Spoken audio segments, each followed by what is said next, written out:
సామెతల్లో 22వ అధ్యాయం 3వ వచనం. బుద్ధిమంతుడు అపాయము వచ్చుట చూచి దాగును. ఎవరంట? బుద్ధిమంతుడు అంటే బుద్ధి లేని వాళ్ళు అపాయం వచ్చేది లేనిది వాళ్ళకి అసలు తెలియదు. దాక్కునే సంగతి తర్వాత ముందు అసలు అపాయం వచ్చింది, ఈ మాట మాట్లాడటం వల్ల తర్వాత ఈ పరిస్థితి ఎదురైద్ది, మనం ఇలా ప్రవర్తించటం వల్ల తర్వాత పరిస్థితి అలాంటి పరిస్థితి ఎదురైద్దని వాళ్ళకి అసలు తెలియదు అన్నమాట. The prudent see danger and take refuge అని అంటున్నాడు. ప్రూడెంట్ వివేకము కలిగిన వాళ్ళు దాన్ని చూడగలుగుతారు. కాబట్టి వాళ్ళు చేయాల్సింది మాత్రమే చేస్తారన్నమాట. వివేకం లేని వాళ్ళు అయితే వాళ్ళు వచ్చే ఆపని గ్రహించుకోలేరన్నమాట. గ్రహించుకోలేక వాళ్ళకి వివేకం లేదు కాబట్టి వాళ్ళు మాట్లాడకూడని మాటలు మాట్లాడతారు, చేయకూడని ప్రవర్తనలు చేస్తారన్నమాట. అప్పుడు వాళ్ళు ఎదుర్కోవాల్సిన ఇబ్బందులు ఏవైతే ఉంటాయో వాళ్ళ తర్వాత ఇబ్బందులు ఎదుర్కొనే వాళ్ళుగా ఉంటారన్నమాట. But the simple keep going and pay the penalty అని అంటున్నారన్నమాట. కాబట్టి ఈ వచనం ద్వారా మనం ఏం నేర్చుకోవాలంటే వివేకము కలిగి ఉండటం వలన మనకి ఎదురయ్యే ఆపదనే మనం గ్రహించుకోవచ్చు. ఆపద అనేది ఈ లోక సంబంధమైన కాదండి. అంటే మనకి డబ్బులు రాకుండా ఆగిపోవటమో లేకపోతే ఇలాంటివి కాదు. ప్రతిదీ కూడా వాక్యం ఏంటంటే దేవుడు శాశ్వతమైన దాని గురించి మాట్లాడుతూ ఉంటాడు. కాబట్టి మన ఆత్మీయతకి ఏదైతే ఇబ్బంది కలిగించిందో దానికి సంబంధించి మనం చేయకూడదు చేసినప్పుడు ఏమైంది? జీవం పోయింది. వాక్యానికి మనం మీది అతిక్రమించి నడుచుకున్నప్పుడు ఏం పోయింది? అతిక్రమించాం, మనం విధేయత చూపించలేదు, ఏం పోయింది? జీవం పోయి మరణాన్ని తెచ్చుకున్నాం. ఆరోగ్యం పోయిందా? ఓకే. ఆర్థికంగా ఇబ్బంది పడిందా? ఏమైంది? ఉండకూడని రీతిగా ఉండటం వలన మనిషికి ఏం పోయింది? జీవం పోయిద్ది అనమాట. కాబట్టి ఈ వివేకం కలిగిన వాళ్ళు ఏంటంటే ఏమి చేయాలో, రేపు జీవాన్ని మనం కలిగి ఉండేటట్టుగా ఏం చేయాలో దాన్నే చేస్తారనమాట. ఈ వివేకం లేని వాళ్ళు ఏంటంటే వాళ్ళు ఏం చేస్తారు? శరీరాన్ని అనుసరించే వాళ్ళుగా ఉంటారు. వాళ్ళ దగ్గర వివేకం లేదంటే వాళ్ళు వాక్యాన్ని చదవరు అని, వాళ్ళ వాక్యాన్ని అనుసరించరని, వాళ్ళ శరీరాన్ని అనుసరించుకుంటా సర్దుకోటాలు అవ్వలేదండి. కాబట్టి వాళ్ళు ఏం చేస్తారు? వివేకం లేదు అంటే వాళ్ళు వాక్యాన్ని చదివే వాళ్ళు కాదు. వాళ్ళు ఏం చేస్తారంటే శరీరాన్ని అనుసరిస్తూ ఉంటారు. శరీరం ఏది చెప్తే దాని ప్రకారం వాళ్ళు ముందుకి వెళ్ళిపోతూ ఉంటారు అన్నమాట. దానికి సంబంధించిన తర్వాత వాళ్ళు అనుభవించాల్సి ఉంటుంది. The prudent sees danger and hides himself అని అంటున్నాడు. ఎక్కడ దాక్కుంటాడు?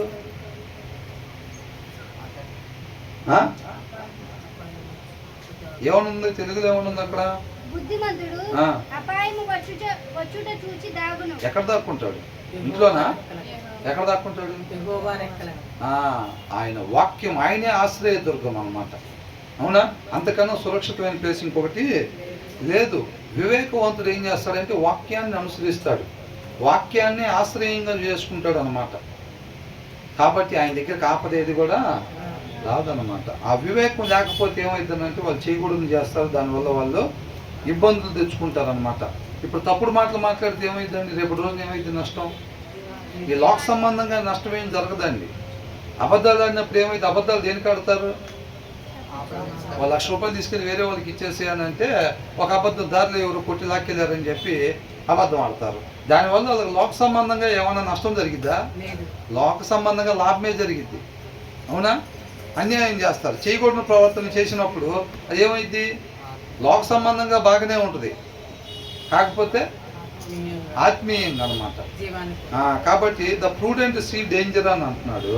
కానీ వీళ్ళు మాత్రం but the simple keep going అని పే ద పెనాల్టీ అని అంటున్నాడు. ఇలా శరీరం ఏది చెప్తే దాని ప్రకారం వీళ్ళు ముందుకు పోతారు. ఈ లోకంలో బాగానే ఎదుగుతూనే ఉంటారులే, కానీ రేపు రోజున నష్టాన్ని ఎదుర్కొనేవారుగా ఉంటారనమాట. కాబట్టి ఈ వచనం ద్వారా ఏం నేర్చుకోవాలి మనం? వివేకము కలిగి ఉండాలి. వివేకం కలిగి ఉంటేనే మనకు ఆశ్రయదుర్గంగా ఏది ఉండిద్దో చూసుకొని ఆ వాక్యం దగ్గరే మనం దాగునే వాళ్ళగా ఉంటాం అన్నమాట. వివేకం లేదనుకోండి ఏం చేస్తాం? చేయకూడని పనులన్నీ చేస్తాం అన్నమాట. తర్వాత జ్ఞానము లేని వారు యోచింపక ఆపదలో పడుదురు. యెహోవా యందు భయభక్తులు కలిగి ఉండుట వినయమునకు ప్రతిఫలము. ఐశ్వర్యమును ఘనతయు జీవమును దాని వలన కలుగును. ద రివార్డ్ ఫర్ హ్యూమిలిటీ అని అంటున్నారు. The reward for humility and fear of the Lord ఏంటంట? Is riches and honour and life అని ఉంది. ద రివార్డ్ అంటే బహుమానము, ఫర్ హ్యూమిలిటీ వినయానికి, తగ్గించుకోవాలి, మనం తగ్గించుకోవాలంటే ఏమొచ్చిందండి తగ్గించుకుంటే అని అంటే ఏమొచ్చిందో చెప్తున్నారు ఇక్కడ. దేవుని యందు భయభక్తులు కలిగి ఉండటం వల్ల, వినయం కలిగి ఉండటం వల్ల. దేవుని యందు ఎప్పుడు భయభక్తులు కలిగి ఉంటాం అంటే వినయము అని అంటే మనల్ని మనం పూర్తిగా తగ్గించుకోవటం, ఉపేక్షించుకోవటం. మన వల్ల కాదు ఇది, మనం చేసే యుద్ధము కాదు. మనం చేసే యుద్ధం అయితే ఆయన రావాల్సిన పని ఏముంది? అవునా? ఏ మనిషి వలన కాదు కాబట్టి యుద్ధం చేయటం, ఆయన వచ్చాడు. అవునా కదా? ఆయన వచ్చి ప్రాణాన్ని అర్పించాడు మన కోసం.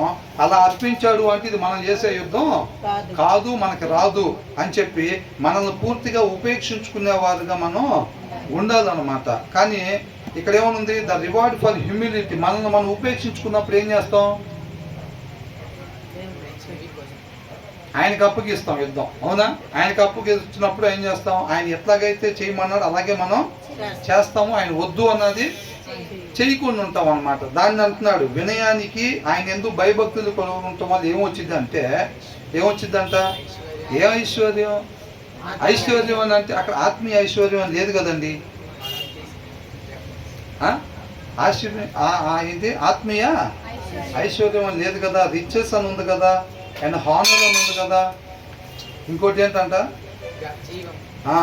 అండ్ లైఫ్ అని ఉంది. వినయం కలిగి ఉంటే, ఆయన ఎందుకు భయభక్తులు కలిగి ఉంటే అంట ఆత్మీయ ఐశ్వర్యం వచ్చిందంట. అవునా? ఆ వినయం లేకపోతే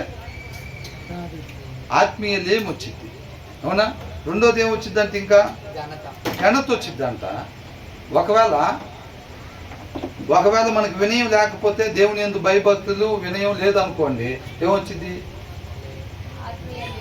అవమానం వచ్చింది. మొదటిది ఆత్మీయ లేమొచ్చింది, రెండోది ఏమొచ్చింది? అవమానం వచ్చింది, మూడోది ఏమొచ్చింది? మరణం వచ్చింది అన్నమాట. అంతేనా? ఇక్కడ వినయం ఉండి ఆయన ఎందుకు భయభక్తులు కలిగి ఉంటేనంట ఆత్మీయ ఐశ్వర్యం వచ్చిద్దంట, ఘనత వచ్చిద్దంట, జీవము వచ్చిద్ది. మన నిరీక్షణ జీవమే కదా. కాబట్టి మనం ఎలా ఉండాలి? వినయంగా ఉండాలా, ఉండకూడదా? వినయముగా ఉండాలి. ఆయన ఎందుకు భయభక్తులు కలిగి మనం ఉండాలి. అప్పుడు మనం ఆత్మీయంగా మంచి ఐశ్వర్యం కలిగి ఉంటాం అన్నమాట. అంటే మనల్ని మనం తగ్గించుకుంటే ఆయన ఏం చేస్తాడు? ఎలాంటి హెచ్చింపు ఆయన హెచ్చిచ్చేది? ఆత్మీయ హెచ్చింపు అన్నమాట ఆయన మనకిచ్చేది. అంతేనండి.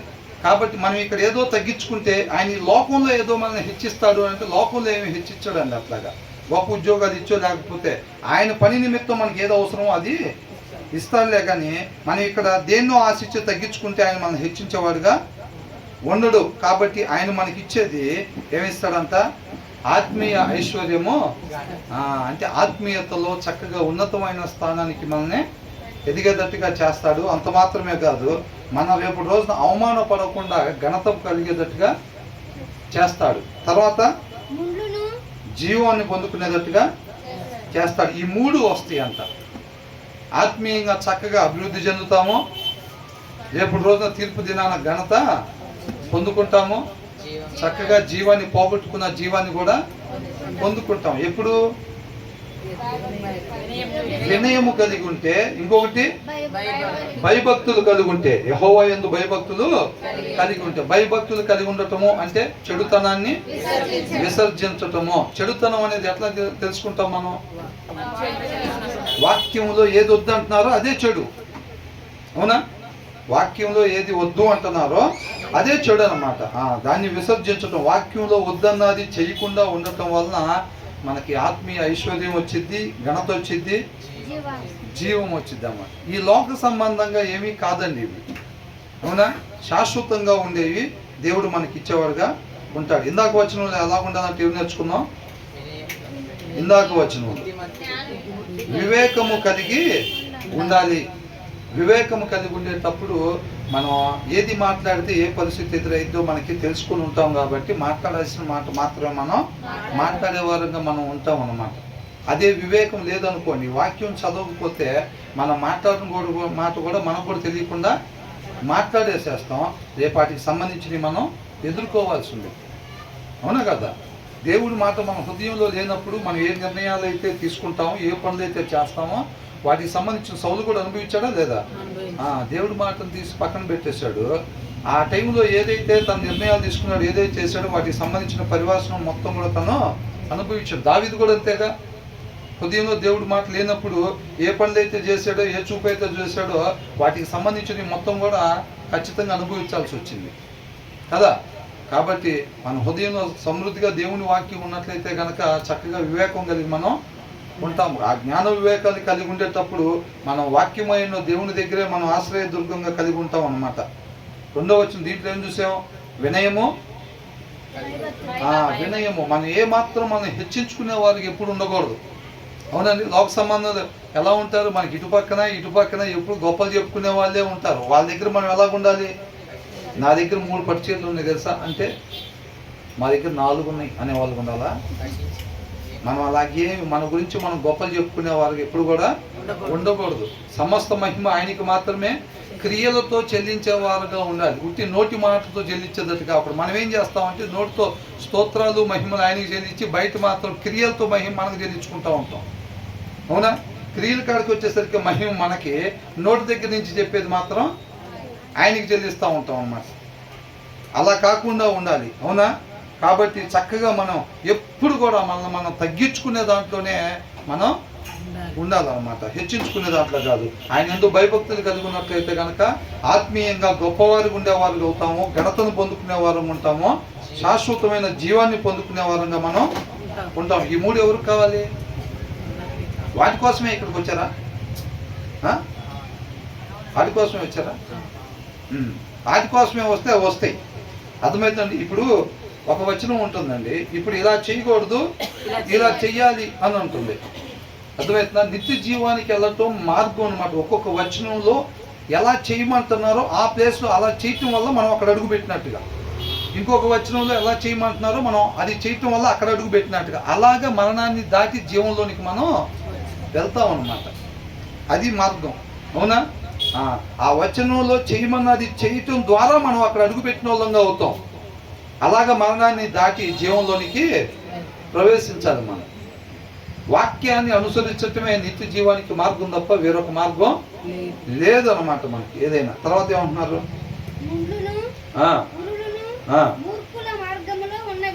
ఎవరి మార్గంలో ఉంటాయి అంట అంటే ఎవరు వీళ్ళు? హృదయంలో వాక్యం లేని వాళ్ళు, వాక్యం చదవని వాళ్ళు, వాక్యాన్ని అనుసరించిన వాళ్ళు, ప్రార్థన చేయని వాళ్ళు, అసలు ఆకలి ఆత్మీయంగా బలంగా ఉండాలి, దేవుని మహింపరచాలనే ఆత్మీయ ఆకలి లేని వాళ్ళు అనమాట. అవునా? ఆ ఇంటెన్షన్ లేదు అంటే ఇటువైపు లేదంటే ఎటువైపు ఉంది ఆ ఇంటెన్షను? ఆయన ఇష్టం వైపు లేదంటే ఎవరి ఇష్టం వైపు ఉంది? ఏది ఇష్టం వైపు ఉందని అర్థం అనమాట. కాబట్టి thorns and snares are in the way of the crooked whoever guards his soul అని ఉంది. అర్థమవుతుందండి. ఎవరైతే వాళ్ళ ఆత్మీయతను, వాళ్ళ ఆత్మను, వాళ్ళ జీవాన్ని ఎవరైతే కాపాడుకుంటారో వీళ్ళు కీప్ ఫార్ ఫ్రమ్ దెమ్ అని అంటున్నారు. ఆ ముళ్ళ నుంచి, ఆ వలల నుంచి అంట వీళ్ళు ఎలా ఉంటారంట? దూరంగా ఉంటారు అని అంటున్నారు. తెలుగులో ఏమని ఇచ్చారు? ముళ్ళను వరులను ఉన్నవి తన్ను కాపాడుకునేవారు. తనను అంటే శరీరాన్ని కాదండి, దేన్ని? జీవం పోకుండా దాని ఆత్మని కాపాడుకునే వాళ్ళు. ఆత్మని ఎట్లా కాపాడుతారు? 119 కీర్తన 9వ వచనంలో ఏమనుంది?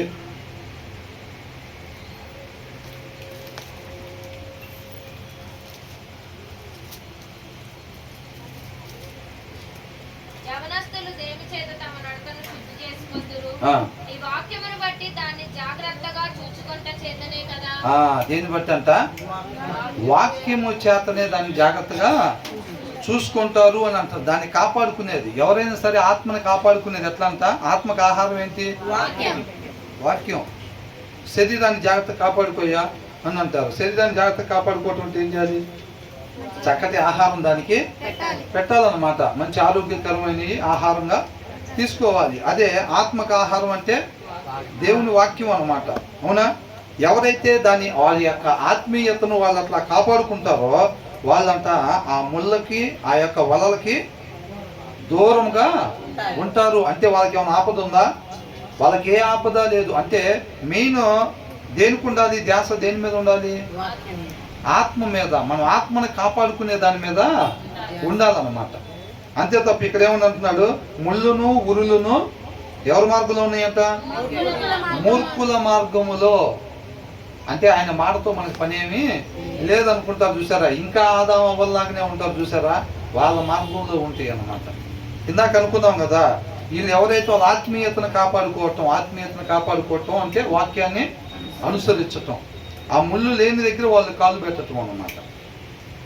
వాళ్ళు ఏదైతే వాక్యాన్ని అనుసరిస్తున్నారో చూసారా, ఆ వచనంలో చేయమన్న రీతిగా చేయటం వలన ఆ వల లేని ప్లేసులో, ఆ వలలో ఇరుక్కోని ప్లేస్లో వాళ్ళ కాళ్ళు పెట్టినట్టుగా, ఆ ముళ్ళులు గుచ్చుకోని ప్లేస్లో వాళ్ళ కాళ్ళు పెట్టినట్టుగా అన్నమాట.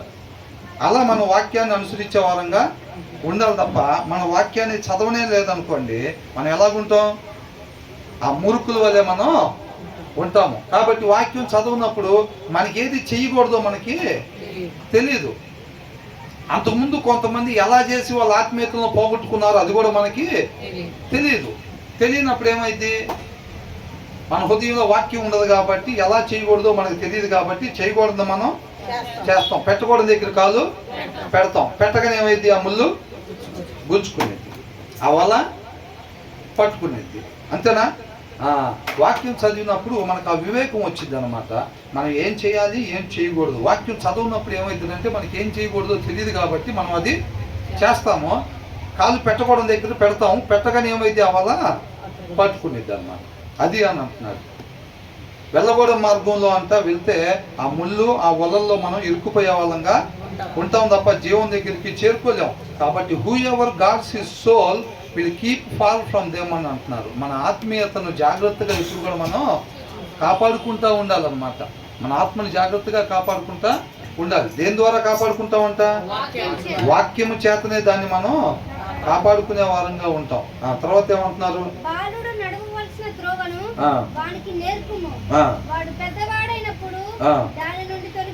దాని నుండి తొలగిపోడు. ఎప్పుడు చెప్పాలంట? బైబిల్ చదవండిరా అంటే ఏమంటారు? డాడీ నువ్వంటే అప్పట్లో బాగా ఎంజాయ్ చేసావు, ఆడుకున్నావు, వీడియో గేమ్లు ఆడుకున్నావు, అవి అన్నీ చేసావు, అంతా బాగానే అయిపోయింది, నీకంటే వయసు అయిపోయింది కాబట్టి చదువుతున్నావు డాడీ, మమ్మల్ని ఇప్పటి నుంచే చదవమంటారు ఏంటి అంటారు.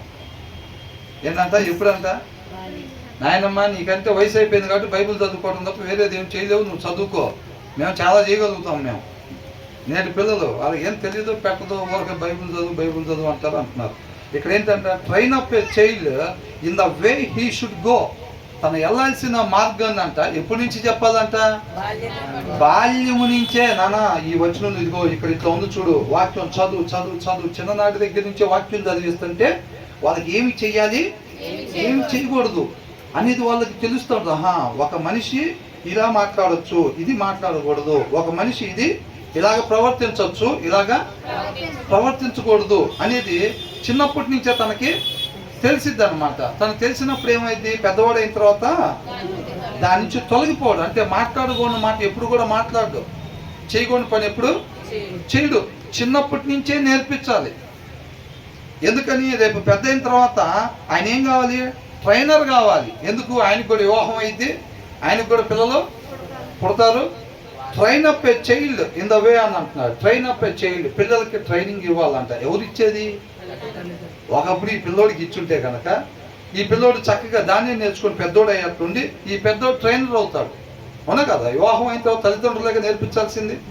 మరి వీళ్ళకి అలా వస్తేనే కదా ట్రైనర్ అని ఆయన పర్ఫెక్ట్గా వస్తేనే ఇంకొకరికి నేర్పించేవాడిగా అవుతాడు. అవును కదా? కాబట్టి ఈయన ట్రైనింగ్ ఇచ్చే స్థాయికి ఈయన పోతాడు కాబట్టి మిస్టర్ పర్ఫెక్ట్ లాగా చక్కగా వాళ్ళకి ట్రైనింగ్ ఇవ్వగలుగుతాడు పిల్లలకి. నాన్న ఇది చెయ్యాలి, ఇది చేయకూడదు అని చెప్పి చెప్తా ఉంటాడు అన్నమాట. కాబట్టి train up a child in the way he should go even when he is old. పెద్ద అయిన తర్వాత కూడా he will not depart from it.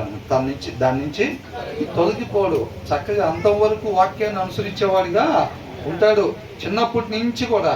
రేపు అందుకనే పెద్ద అయిన తర్వాత చెప్తే వాడికి ఇట్లా నేర్పారు అనుకోండి, ఇట్లా పడుకోబెట్టి ఇట్లా నేర్పినప్పుడు రేపు వాడు పెద్ద అయిన తర్వాత ఏ రాయిరా బాబు అని అంటే ఎట్లా రాస్తాడు? అలాగే రాస్తాడు. అట్లా కాదురా ఇట్లా రా అంటే కూడా లేదు, నేను 2 సంవత్సరాలు నేర్చుకున్నా, ఏ అంటే ఇలాగే ఉండిద్దని వాడు ఫిక్స్ అయిపోతాడు. అవునా కదా?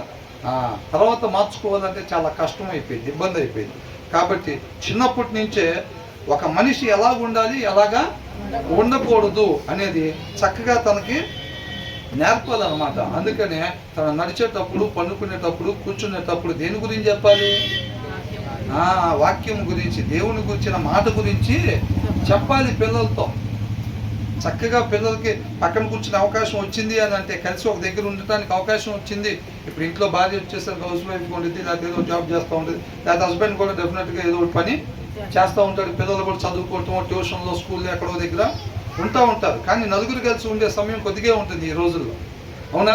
అలా సమయాన్ని దుర్వినియోగం చేసుకోకుండా సద్వినియోగం చేసుకొని చక్కగా దేవుని గురించిన మాటలు మనం ఎప్పుడైతే ఆయనతో అంటుకట్టుబడి ఉంటామో, మనం మాట్లాడాల్సిన 4 మాటలు ఆయనే మనకు అందిస్తాడు చక్కగా. ఇంటి యజమానులకు కావచ్చు, యజమానులకు కావచ్చు, చక్కగా పిల్లలతో ఏం మాట్లాడాలో ఆయన ఆ 4 మాటలు చక్కగా పిల్లలతో మాట్లాడేటట్టుగా ఆయన కృపతో నడిపిస్తాడు అన్నమాట.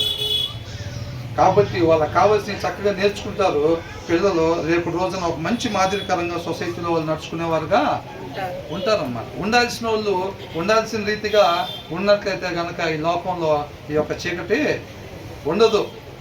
అంతేనా? కాబట్టి ఈ రోజుల్లో ఎక్కువ మంది ఏం చేస్తారంటే విశ్వాసపు ముసుగు వేసుకొని ఉంటున్నారు. అందుకని ఈ లోకంలో ఇంకా ఇంత చీకటి, ఇంత నేరాలు, ఇంత ఘోరాలు ఇవన్నీ ఎందుకంటే వాళ్ళకి సత్యం తెలియక వాళ్ళకి చేసేస్తున్నారు. మరి వాళ్ళకి ఎవరు చెప్పాలి సత్యం? చెప్పమంటే చెప్తాం, కానీ మన దగ్గర క్రియ వచ్చేసరికి వేరేది ఉంది. చెప్పేది ఒకటి, మన జీవితంలో చూస్తే ఇంకొకటి కనపడింది. అందుకనే వాళ్ళు ఎవరు విశ్వాసంలోకి రాట్లా. అవునా? క్రైస్తవులు అని చెప్పుకుంటానే మనం బయట మంచి మాదిరిని మనం కనపరచకపోవటం వల్లనే ఈరోజు మనం చెప్తుంటే వాళ్ళు ఏదో చెప్తున్నారులే కానీ వాళ్ళ జీవితాలు ఎక్కడ కనపడదని అనుకుంటున్నారు. కాబట్టి ఏంటంటే చర్చిలు ఎలాగైతే నిండిపోతున్నాయో అలాగ వాక్యాన్ని అనుసరించే వాళ్ళు అంతమంది తయారు కావాలి. వాక్యాన్ని అనుసరించేవాళ్ళు ఎవరికి వాళ్ళు చక్కగా దాన్ని అనుసరించేటట్టయితే కనుక అనేక మందికి వెలుగునిచ్చేవారుగా ఉంటాం. కాబట్టి ఎప్పటి నుంచి చెప్పాలంట? చిన్నప్పటి నుంచి వాళ్ళకి. పెద్ద అయిన తర్వాత చర్చికి వెళ్తారులే, ఇక్కడేముంది అక్కడేముంది కాదు. ఖచ్చితంగా పిల్లల దగ్గర నుంచి సండే స్కూల్కి పంపించాలి. మన ఇంటి దగ్గర కూడా వాక్యం చదివే అలవాటు చెయ్యాలన్నమాట. అంటే మార్గాన్ని చూపించాలి, ఈ దారిని వెళ్ళాలని మనం చెప్పడం వరకు అంతే.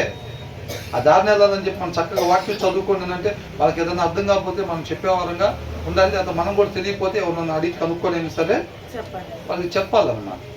అప్పుడు వాళ్ళు పెద్ద అయిన తర్వాత వాళ్ళ మార్గం నుంచి తొలగిపోకుండా ఉంటారు. అట్ ద సేమ్ టైమ్ వాళ్ళు కూడా తర్వాత వాళ్ళకి ఏం చేస్తారు? ట్రైనింగ్ ఇస్తారన్నమాట. కాబట్టి తర్వాత ఏమంటున్నారు? చేస్తారు కదా జనరల్గానే. అవునా? ధనవంతుడు ఇప్పుడు వెళ్ళి ఎవరైనా ఎమ్మెల్యే టికెట్ ఇవ్వండి అంటే ఇస్తారా? అయ్యా ఇంట్లో బియ్యం తెచ్చుకోవటానికి కొద్దిగా ఎమ్మెల్యే టికెట్ అని ఇవ్వండి అంటే ఇస్తారా? అసలు అక్కడికి వెళ్తేనే నువ్వు ఎంత ఖర్చు పెట్టగలుగుతావు? చాలామంది ఉన్నారు 100 కోట్లైనా ఖర్చు పెడతానంటున్నారు. మరి నీ సంగతి ఏంటి అని అంటారు. 120 అయినా ఖర్చు పెడతానంటే అప్పుడు మన పేరు రాసుకుంటారు అక్కడ. ఇంకంతకన్నా ఆయన 120 అంటున్నారు, వీళ్ళు ఎవరైనా ఉన్నారో అంతకన్నా ఎక్కువ ఖర్చు పెట్టేవాళ్ళంటే ఎవరి వల్ల కాకపోతే అప్పుడు ఆయనకి ఇస్తారా లేదా? కాబట్టి ఆయన ఏం చేస్తాడు? శుభ్రంగా వచ్చి మనిషికి 5,000 7,000 ఇచ్చి కొనుక్కుంటాడు. ఏం కొనుక్కుంటాడు? ఓట్లు కొనుక్కుంటాడు చక్కగా. అంతేనా కదా? కాబట్టి వీళ్ళు ఏం చేస్తారంట? ధనవంతుడు పేదవారి మీద ప్రభుత్వము చేయును, అప్పు చేయవాడంట, అప్పు చేసేవాడంట, అప్పు తీసుకునే ఆయన కింద ఏంటంట?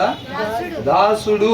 అంటే ఈ వచనంలో ఏమంటున్నాడు? దేవుడు మనల్ని ఇక్కడున్నా దేవుడు మనల్ని స్వతంత్రులుగా ఉండటానికి పిలిచాడు తప్ప దాసులుగా ఉండటానికి పిలవలేదు.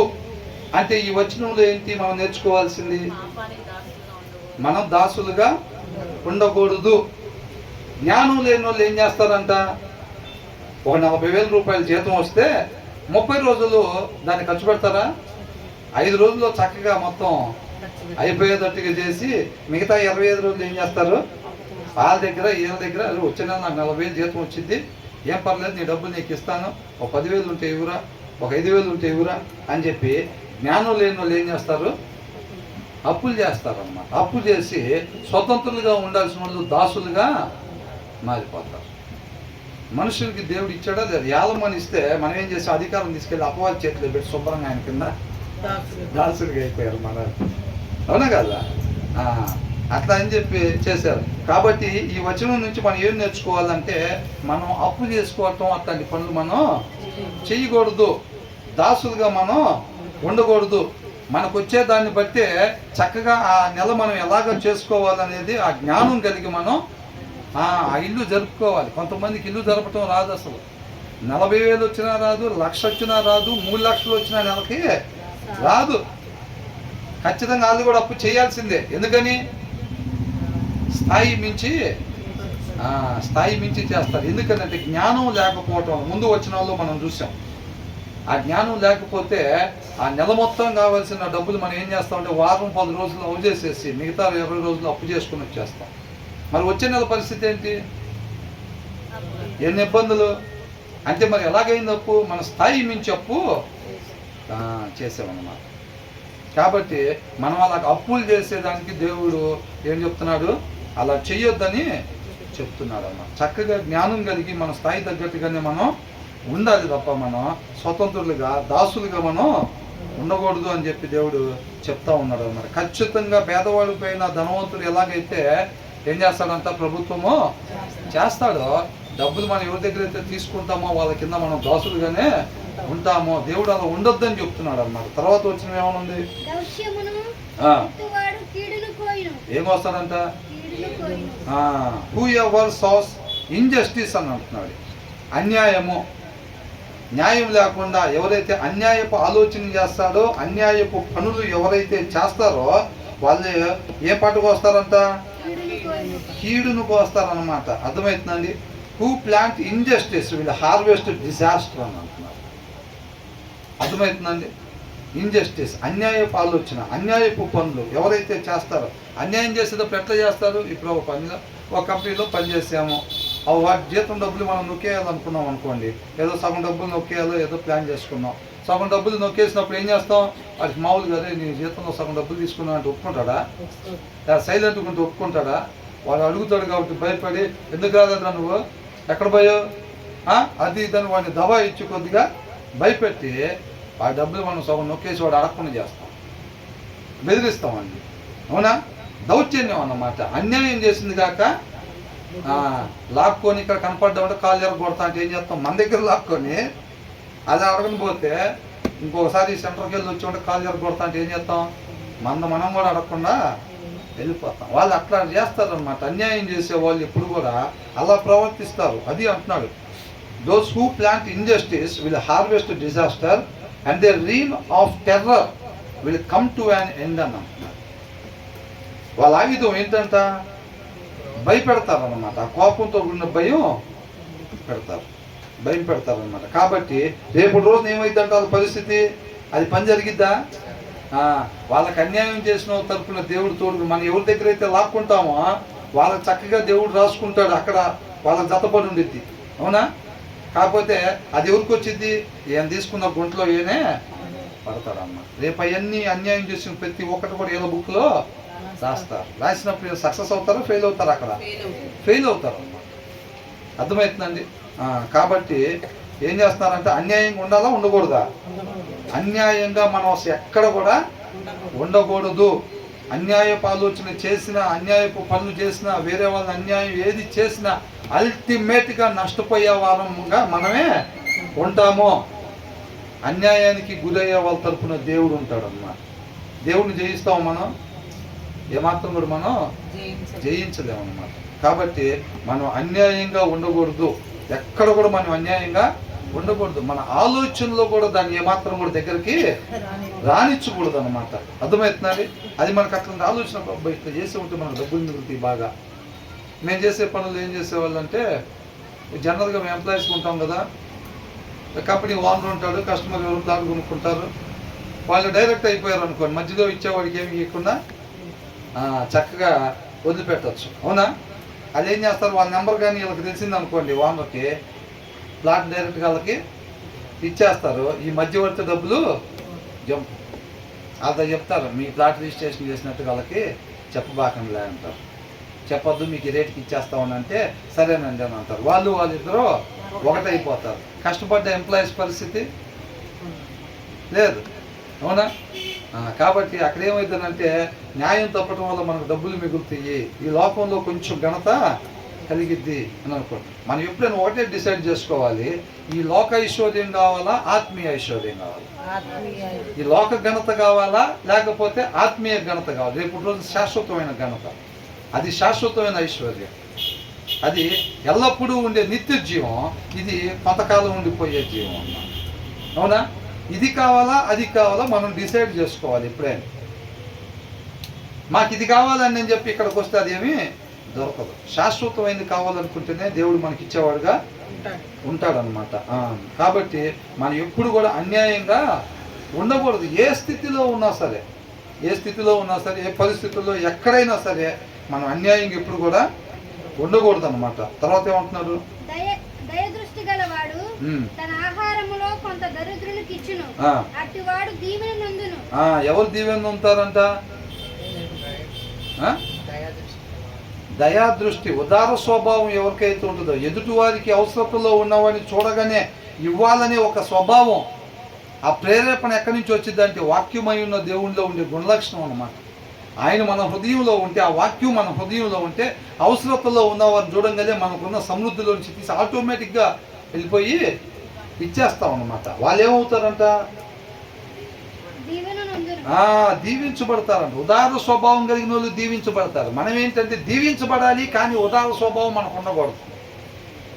టిఫిన్ చేసినారా అని డబ్బులు ఇచ్చామంటే వాడు పోయి ఎవరికో ఇప్పించేసి వచ్చి దారిలో ఆకలి అయ్యా అని అనగానే ఆయనకి ఇచ్చేసి వచ్చి డాడీ మళ్ళీ టిఫిన్ డబ్బులు అడిగాడు అనుకో, ఏం చెబుతాం? ఎరా తెలివి లేదా, బుర్ర లేదా నీకు?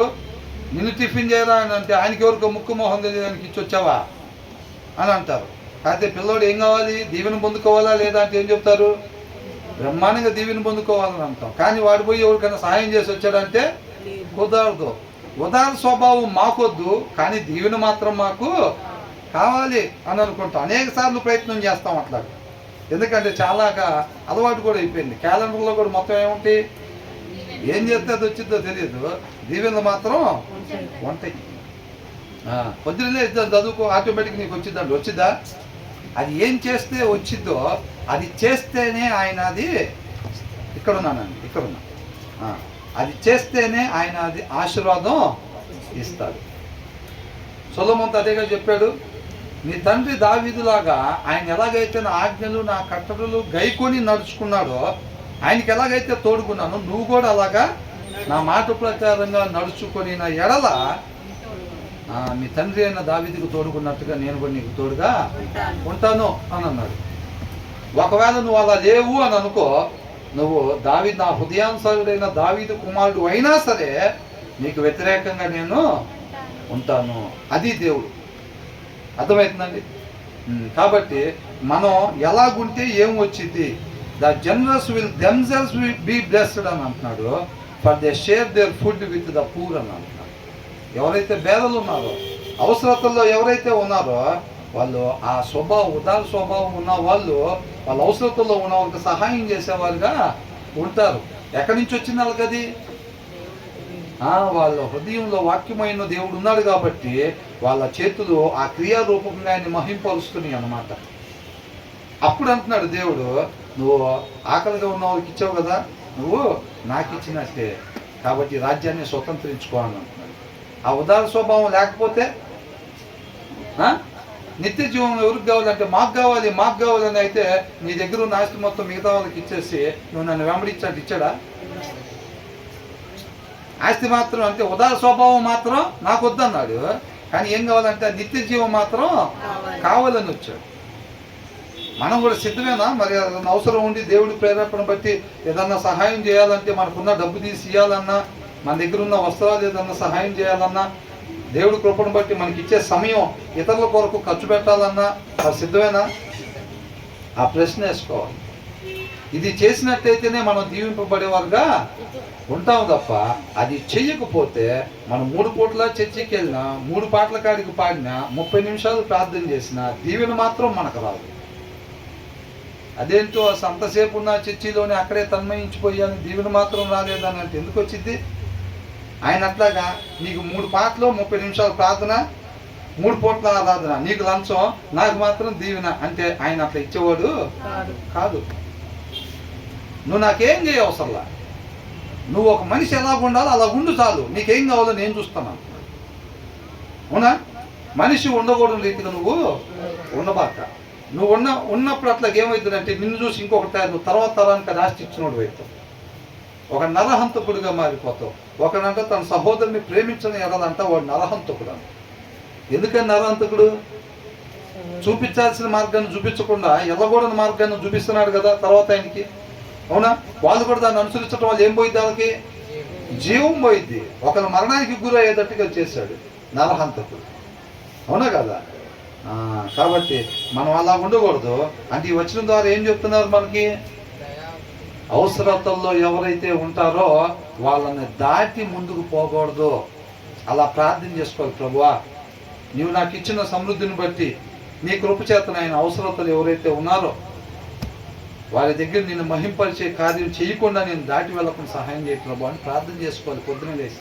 అంతే తప్ప ఎంతకాడికి దావీదు కుమారుడా నన్ను దాటిపోబాకు, నా భార్యను దాటిపోవద్దు, నా పిల్లల్ని దాటిపోబాకు నాయన, నేనైతే అందరం దాటి వెళ్ళిపోతానే ఉంటా. ఏంటంటే దారిలో ఎంతమంది ఉన్నా సరే అవసరతల్లో మేమైతే దాటి వెళ్ళిపోతానే ఉంటాం, నువ్వు మాత్రం మమ్మల్ని దాటిపోవా. అంటే ఏంటి? మేము మాత్రం పచ్చగుండాలి నాయన, మిగతా వాళ్ళు చెప్పపోయినా మాకేం సంబంధం లేదు. దేవుడు ఉంటాడు అట్లా తోడుగా? అసలు ఉండడు. ఎన్ని పాటలన్నా పాడు, వాళ్ళందరినీ దాటిపోయి పొద్దున్న 7:30 కల్లా వచ్చేస్తానంటే దీవిస్తాడా? నువ్వు అర్పణ ఇచ్చేటప్పుడైనా సరే నీ సహోదరుడికి నువ్వేమీ చేయకపోయినా ఆయన ఒకవేళ నీ గురించి అపార్థం చేసుకొని బాధలో ఉంటే కనుక నువ్వు వెళ్ళి సమాధానం కూడా అన్నాడు. అది క్రీస్తు అంటే. అవునా కదా? దేవుడు తప్పు చేశాడని వచ్చాడా మన దగ్గరికి సిలువ మరణం కోసం? మనం గుండెల మీద అంతే ఎవరు పోవాలి?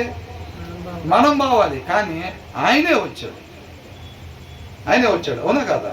కాబట్టి మనం అర్పణ ఇచ్చేటప్పుడైనా సరే మన సహోదరుడు ఒకవేళ మన ప్రవర్తన విషయం కావచ్చు, మాట విషయం కావచ్చు, ఎక్కడన్నా అపార్థం చేసుకొని తప్పు తందైనా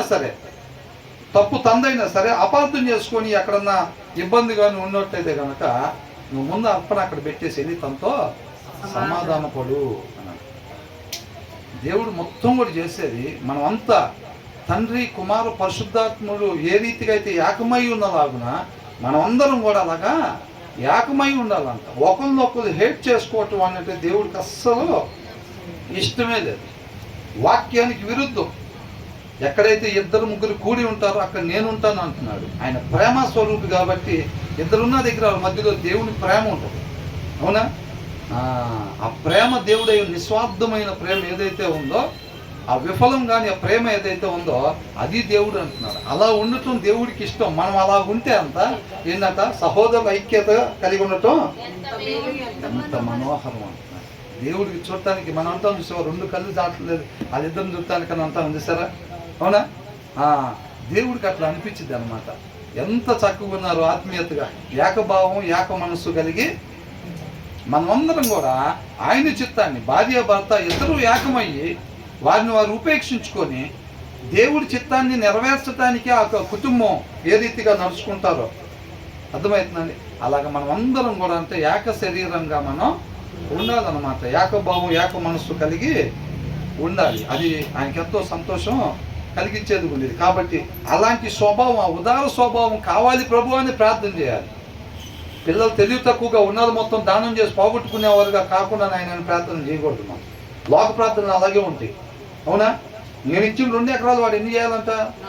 4 చేయాలంట. కుదిరితే 4 చేయాలి. ఆ ప్రార్థనలే ఉంటాయి. పోయేటప్పుడు మంచం మీద చేసే ప్రార్థన కూడా అదే ఉంటుంది. లోకస్తులు అదే ఉండిద్ది. ఏమీ లేదు, మా నాన్న నేను 2 ఎకరాలు సంపాదించా, పిల్లలు దాన్ని పాటు చేసుకోకుండా ఎక్కువ ఎదుటికి ఆస్వాదించని చెప్పి కళ్ళు మూసుకుంటాం. నేను కలుసుకుంటాను ఒకసారి. ఆ ప్రార్థన లేదు. అవునా? ఒకవేళ ఉదార స్వభావంతో దేవుడు ప్రేరేపిస్తే దాంట్లోంచి 1 ఎకరం ఎవరికైనా సాయం చేయాల్సి వచ్చింది అనుకోండి, చేయాల్సి వస్తే పిల్లలు ఇవ్వాలా లేదా? మరి ఇవ్వాలి కదా. అవునా కదా? అలాగుండే కాబట్టి పిల్లలు ఫస్ట్ నుంచే ఎలా నీ క్యారేజ్లో వాళ్ళ కిందకు పెట్టావా? ఏంటి క్యారేజీ వాళ్ళ కిందకు పెట్టావా? ఎందుకు పెట్టావు వాళ్ళకి? నువ్వు అట్లాగనండి పిల్లల్ని, అంతేనా కదా? చక్కగా ఒకరికి పెట్టారు ఇట్లాగనంటే సంతోషపడే వారంగా ఉండాలన్నమాట. అలాంటి లక్షణాలు వాక్యాన్ని అనుసరించేది పిల్లల్లో కనపడితే ఒక సెలబ్రేషన్ లాగా ఉండాలి. అది మనకి ఆ ఇంట్లో స్పెషల్ తీసుకురావాలి. ఆ ఇంటి యజమాని ఆ రోజు ఏం తీసుకురావాలి? స్పెషల్ డిష్ తీసుకురావాలన్నమాట. అలాంటి కార్యాలు పిల్లల్లో కనిపించినప్పుడు వాళ్ళని ప్రోత్సహించేటట్టుగా, ఎస్ నువ్వు రైట్ వేలో నువ్వు వెళ్తున్నావు, భార్య చేసినా భర్త చేసినా కానీ చక్కగా వాక్యాన్ని అనుసరించే లక్షణాలు కనపడినప్పుడు అది ఒక సెలబ్రేషన్ లాగా మన ఇళ్ళలో చేసుకోవాలన్నమాట. సెలబ్రేషన్ చేసుకోవద్దని దేవుడేమీ చెప్పట్లేదండి. తర్వాత ఏమంటున్నారు? తిరస్కార బుద్ధి గలవాని తోలివేసిన ఎడల కలహములు మానును. ఏం చేస్తారంట? ఇందాక వచ్చిన అర్థమైంది కదండి. ఉదార స్వభావం కలిగి ఉండటం వల్ల వాళ్ళు పేదలకి సహాయం చేసేవారుగా ఉంటారు. మరి సహాయం చేద్దామా వద్దా? ఎంతమంది చేద్దాం అనుకుంటున్నారు? చేయొద్దండి. ఒక మనిషి ఉండాల్సిన విధానం అంటే ఇది, ఉండకూడని విధానంలో ఉండాలంటే చెప్పలేము. మరి అది ఉండాల్సిన విధానం అయితే ఇట్లాగంట. మరి సహాయం చేసే వాళ్ళకి ఉందాం అవసరంలో. మరి 10 ఎకరాలు 6 అవుతాయి, 6 4 అవుతాయి, చెప్పలేము. 2 కూడా అవ్వచ్చు, 0 కూడా అవ్వచ్చు. మరి సిద్ధమేనా? ఎంతమంది సిద్ధం? చేతులు ఎత్తండి. ఏమో మరి బయట అంటారు కదా, ఆమెను అంటారేమో చూసుకోండి. మనం అయితే ఏం పట్టించుకోము. చెప్తున్నా, సిద్ధమేనా? ఓకే. తర్వాత ఏమంటున్నారు? 10వ వచనం ఏంటంట? తిరస్కార బుద్ధి అని అంటే ఎవరైనా హృదయంలో వాక్యము లేనతను. హృదయంలో వాక్యం లేదంటే ఆయన అసలు బైబిల్ తీయడు, వారానికి ఒకసారి కూడా బైబిల్ తీయడు. ఎక్కడ ప్రభు నువ్వే చూస్తున్నావుగా, ఎక్కడ తీరుబడి ఉన్నా అసలు నాకు? ఆ పని చేసే, ఈ పని చేసే, ఆ పని చేసే నువ్వే చూస్తున్నావు, అందుకే తీయలేదు ప్రభు అంటే ఏమన్నాడు? మార్తా మార్తా మార్తా అన్నాడు 2 సార్లు. చెవులుండి వినకుండా ఉండే మార్తా అని అంటున్నాడు. 2 సార్లు ఎందుకు పిలిచాడు? చూడటానికి చెవులు ఉన్నాయిదా కానీ వినాల్సింది నువ్వు వింటలేదు మార్తా అని అంటున్నాడు. కాబట్టి ఇక్కడ ఏంటంట? ఎవరంటేనా? తిరస్కార బుద్ధి కలిగిన వాళ్ళు కలహములు మానిపోతాయి అంటారు. Drive out the mocker and out goes strife అన్నారు. కలహాలు, గొడవలు, అవమానాలు, ఈ గొనగటాలు, సనగటాలు ఏమి ఇంకా అక్కడ ఉండవు అంట. ఇవన్నీ ఎవరి దగ్గర ఉంటాయి? హృదయంలో వాక్యం లేకుండా ఎవరి దగ్గర అయితే ఉంటాయో అక్కడ నివసించాయి అన్నమాట. ఇవన్నీ, ఈ స్వభావం మొత్తం ఎక్కడ ఉంటుంది? వాక్యం లేని హృదయంలో ఉంటే ఇవన్నీ కూడా చక్కగా గొడవలు పెట్టుకోవటాలు, గొనగటాలు, అవమానించటాలు, నిందలేయటాలు, ఇవన్నీ కూడా. అవునా? కాబట్టి ఆయన ఒక్కఆయన ముందు బయటకు పంపిస్తే అక్కడి నుంచి అక్కడ గొడవలు ఏమీ ఉండవు అని అంటున్నాడు. అంటే ఈ వచనం ద్వారా మనం ఏం నేర్చుకోవాలంట? ఒక మనిషి ఎలా ఉండాలంట? మనం ఈ మోకర్ లాగా ఉండకూడదు, ఈ స్కాఫర్ లాగా మనం ఉండకూడదు, ఈ తిరస్కార బుద్ధి కలిగిన వాళ్ళంగా మనం ఉండకూడదు అని అంటున్నాడు అన్నమాట. ఒక మనిషి అనే అతను అంటే ఈ భూమి మీద ఏ మనిషి అన్నా కానీ మనిషి అనే అతను తిరస్కార బుద్ధి కలిగినోడుగా ఉండకూడదు అని అంటున్నాడు. ఉండకూడదు అంటే ఏం చేయాలి మరి? ఆ తిరస్కార బుద్ధి లేకుండా ఉండేది ఏదైతే ఉంటుందో అది దేవుళ్ళలో ఉండే లక్షణం అన్నమాట. కాబట్టి ఆ వాక్యం మన హృదయంలో ఉండేటప్పుడు ఈ తిరస్కార బుద్ధి మనలో ఉండదు. అర్థమవుతుందండి? కాబట్టి తిరస్కార బుద్ధి మనం లేకుండా ఉండేవారంగా ఉండాలి. చక్కగా ఉదార స్వభావం కలిగి ఉండాలి, తిరస్కార బుద్ధి లేకుండా ఉండాలి, వినయం కలిగి ఉండాలి, ఆయన ఎందుకు భయభక్తులు కలిగి ఉండాలి. ఇవన్నీ కూడా ఏదైతే మనం నేర్చుకుంటున్నామో వాటన్నిటి ప్రకారం ఎలా ఉండకూడదు, ఎలాగా ఉండాలి అని అంటున్నారో చక్కగా అలాగ మాత్రమే ఉండేటట్టుగా నీ కృపతో మమ్మల్ని నడిపించమని దేవుడికి ప్రార్థన చేసుకునే వరంగా ఉండాలి. దేవుడికి మహిమ కలిగి ఉండాలి.